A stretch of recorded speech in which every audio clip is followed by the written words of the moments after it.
So, you're in a mall when an active gunman begins shooting into a crowd. You draw your pistol and stop the action. Shooter only managed to hit a single victim. Ready? Go! Let's go! Come on! Up there!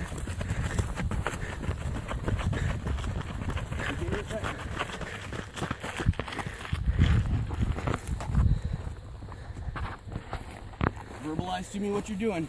Putting on my gloves, putting on my safety equipment. Stop and think. What'd you miss? What'd you miss from here to there? Clearing the area? That's right, scene safety. Okay, I just need you to verbalize that you're conscious and cognizant of scene safety.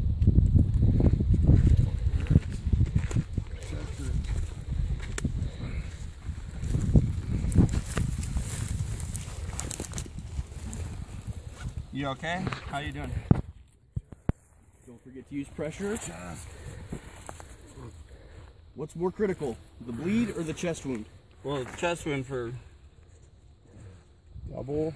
There you go. Doing that multitask. There you go. I want to die.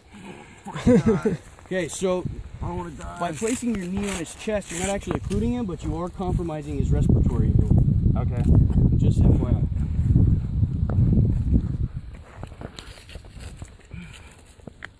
Okay, bleeding is stopped. Okay, let's make sure that we get our hand underneath the shirt so that we can actually use that as an effective stopgap. So what you got there? Exit gunshot wound. Gunshot wound where? In the upper right lung. Okay, what would you expect? Pool of blood out the back, roughly probably about a half pint Okay, at this point. so what's your intervention? Compression seal. Okay, occlusive dressing. Occlusive dressing Okay, occlusive dressing on the front is secure. is secure.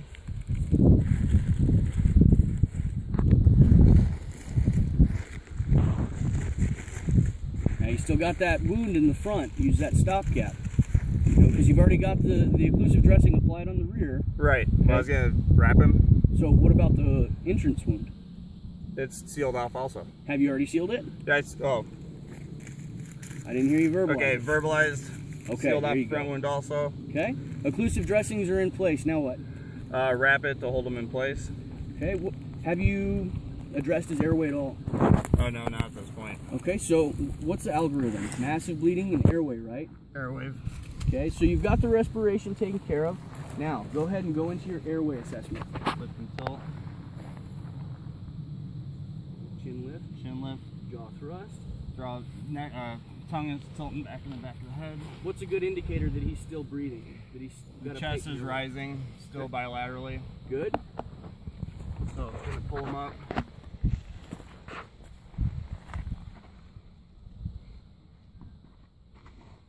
We get to start for checking for circulation. Okay. So what you looking for in that circulation? Looking to see if his fingertips come back to showing blood flushing into locations within 2 seconds. Okay. His distal pulses are intact. Checking all his pulses, they all look good. Pretty Okay. strong still. After that, gonna start checking for head trauma. Okay. No battle lines around the neck. No raccoon eyes. Okay. Push back just a little bit. Check your eyes for pupil dilation. Those seem good, clear. Okay. How about level of consciousness? Hey, what's your name? Stay with us. What's your name? Alex, do you know what the day is? Do you know where you're at? No, but you're still conscious.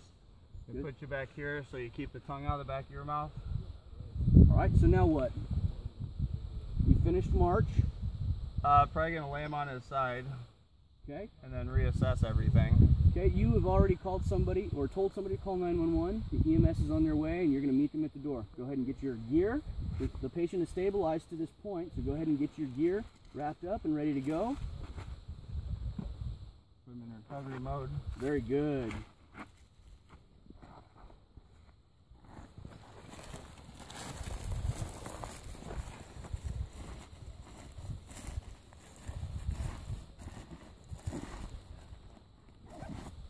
Jose looks fucked up. What'd you do?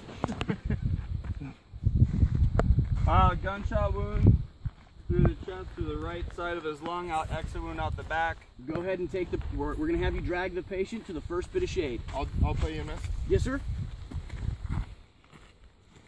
There you go.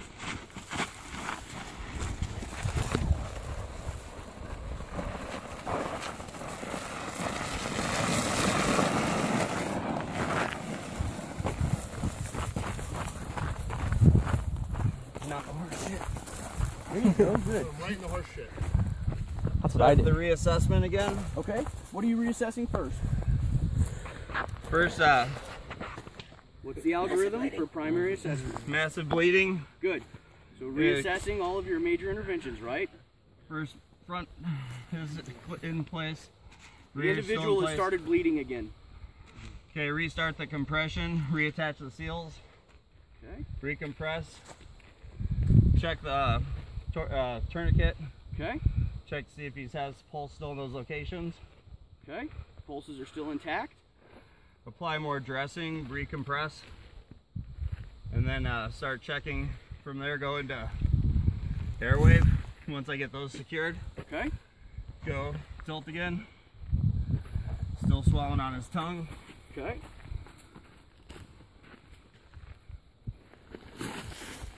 Good. Is that acceptable to put him that way with the chest seal? Yeah, as long as the chest seals are intact, you want to give that patient every opportunity to breathe on their own. Okay, start checking circulation again. It's getting weak in his fingertips. Okay. Starting to get weak back in his ankles and behind his knees, but still strong up at his neck. And then from there, check for head trauma. Okay. You begin your what? My second sets of assessment. Secondary assessment, very good. So I'm going to lay him back down. Okay, why lay him back down for your secondary assessment if he's having trouble breathing? Or he's having troubles with his airway, right? Keeps trying to swallow his Well, I tongue. was going to put him on his side to start the assessment on one side. There you go. Good. While you got him over there, you can go ahead and do your back first, right? Start doing all his back, going through his back and the side.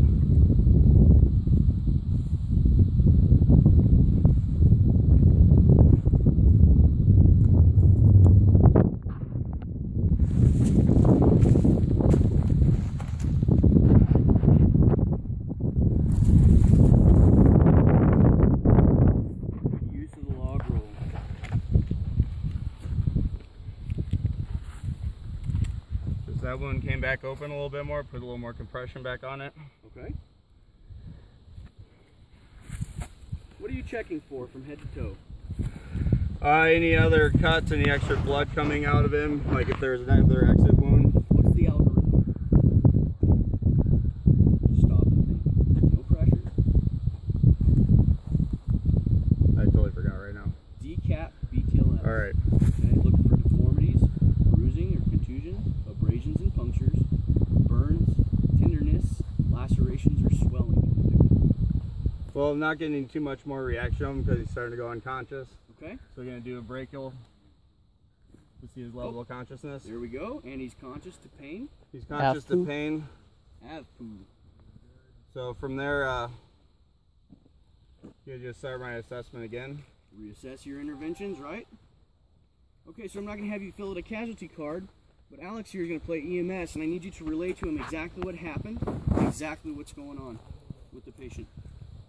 What's going on, man? Okay, gunshot wound through the right side of his chest, or left side of his chest, coming out of his right lung. Gunshot wound to his forearm. Blood pressure is starting to dip from his lower extremities. No sign of head trauma, no sign of any other kind of contusions to the body. Lost a little bit of blood and he's going in and out of consciousness. About how much blood would you say the patient's lost? Probably about 1.5 pints, 2 pints. Okay, so about a quart. That would explain why he's kind of coming in and out of consciousness. He's got signs and symptoms of shock developing, right? Okay. The one thing that I'll hit you on, and it's not really a major thing, but we want to go ahead and pick this tourniquet up higher a little bit, yeah. One palm width. Right. Okay. But other than that, you did very, very good. Okay. And you can see where memorizing those algorithms really pay off, right?